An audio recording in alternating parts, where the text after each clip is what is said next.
मैं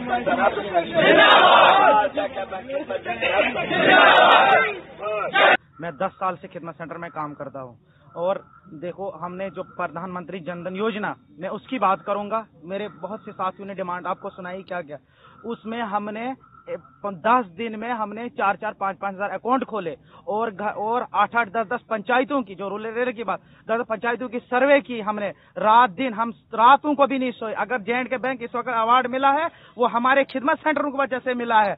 अगर ये चेयरमैन ने हमारी डिमांडें नहीं सुनी, मैं बैंक के सामने अपने आप को आग लगा दूंगा, उसका जिम्मेवार चेयरमैन होगा। खिदमत सेंटर्स के साथ जुड़े हुए हैं, बैंक के साथ जुड़े हुए हैं। हमने बैंक का काफी सारा काम, जो पीछे जनधन वाला सर्वे भी हमने किया था, उसमें एक भी LBC ने जो भी है 4-5 हजार अकाउंट खोले हैं जनधन में और बहुत सारी मेहनतें की हुई हैं और इसी पे हमारा सारा जो जुड़ा हुआ है फ्यूचर, और ये हमारा कुछ हल नहीं कर रहे हैं।